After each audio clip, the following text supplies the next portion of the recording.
What's up, my biker friends? I hope you're doing well. I'm riding in the rain in France, and since we have to go a bit slower now, I figured I might do a little review of my gear that I'm wearing.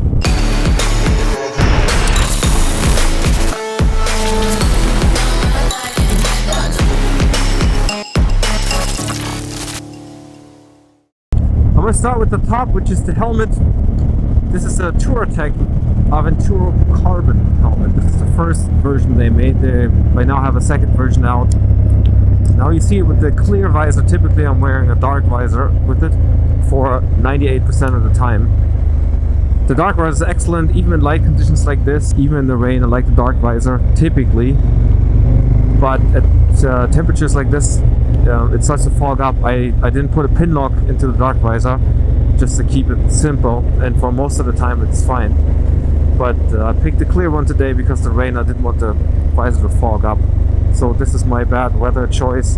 I've used it maybe all of 5 times, the clear visor, so it's almost brand new. The helmet, excellent. That isn't the first one I bought for my adventure bike. This is actually the second one that I bought. I bought the Nexx, which is the company that makes the helmets for Touratech. They have their own version, looks very, very similar. I almost thought even they were identical. They're not identical. And I read a crash report, a helmet crash report on the Nexx helmet, and it didn't pass. They kind of redid the same test like they do for the ECE tests on one of the major motorcycle magazines, and somehow that helmet came out at the bottom end of it for the side crash impact, whatever. And one of the reasons I came up with was that the internal visor, the sun visor that it has, that may have been a reason why it wasn't strong enough on the side. So this one doesn't have that. It doesn't have the internal visor that flips up and down. A lot of people like it. I don't care much for it. The reason why they didn't put it into this helmet, because it's supposed to be an adventure helmet for people riding adventure bikes in an adventure environment, so in dusty environments. And then that internal visor just gets dirty and you can't use it. I think that was the reasoning behind it. I really don't care because I don't need it. I use a dark visor for most of my riding and I'm happy with it. I don't like to fiddle with the extra mechanics of it. I think it also broke on the other helmet, so it wasn't very sturdy. So I'm happy not to have it. I'm happy not to have the extra weight. For this helmet, it's excellent. I like the design, the look of it. You can transform it. I don't have that sun visor, that you typically have on the adventure helmets. I took it off because it gets too much turbulence in the wind at higher speeds. So I just keep it off at all times and just use it like this. I mean, you can take the visor off and you can use it with goggles. So it's pretty versatile when it comes to that. What I really liked about the fact it's one of the first, if not the only manufacturer that thought about people using action cams on the helmet. So my action cam on the side is mounted on a special plate that you can exchange to give you a flat surface, so you can glue a GoPro mount, or in my case it's just Velcro that I'm Velcroing my camera to the side of the helmet to keep it close as I can to the helmet.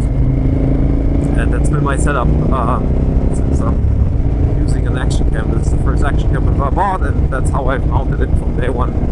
So I really like that. There's also a mounting option on top of the helmet. You need that sun visor in order to use that. I don't like the viewpoint that high up. Also, you kind of look like funny with that helmet on top. But you can use it, at least the option is there, which is really cool. So lots of accessories, lots of versatility. And if that wasn't enough, it is one of the lightest helmets on the market. I think it weighs, in its smallest size, less than 1,300 grams, 1.3 kilos. That's very, very light. Now this is in size L, I believe, so I think it's a bit heavier than that. Typically a helmet in that size and that category is somewhere in the range of 1,500 to 1,600 grams. So it is super, super light. It's a huge benefit, I think, of that helmet. So I really like that helmet. You can't buy this one anymore, but of course you can buy the successor of the helmet. It looks very similar. Got a few improvements on it, but it's kind of the same idea. It wasn't very cheap, to be honest. I think it was 450 or 500 euros, I can't remember, but it was definitely on the upper end of the price scale. But you get what you pay for, so it was worth it to me. But anyway, I hope it was helpful. Thank you for watching. If you liked the video, give me a thumbs up.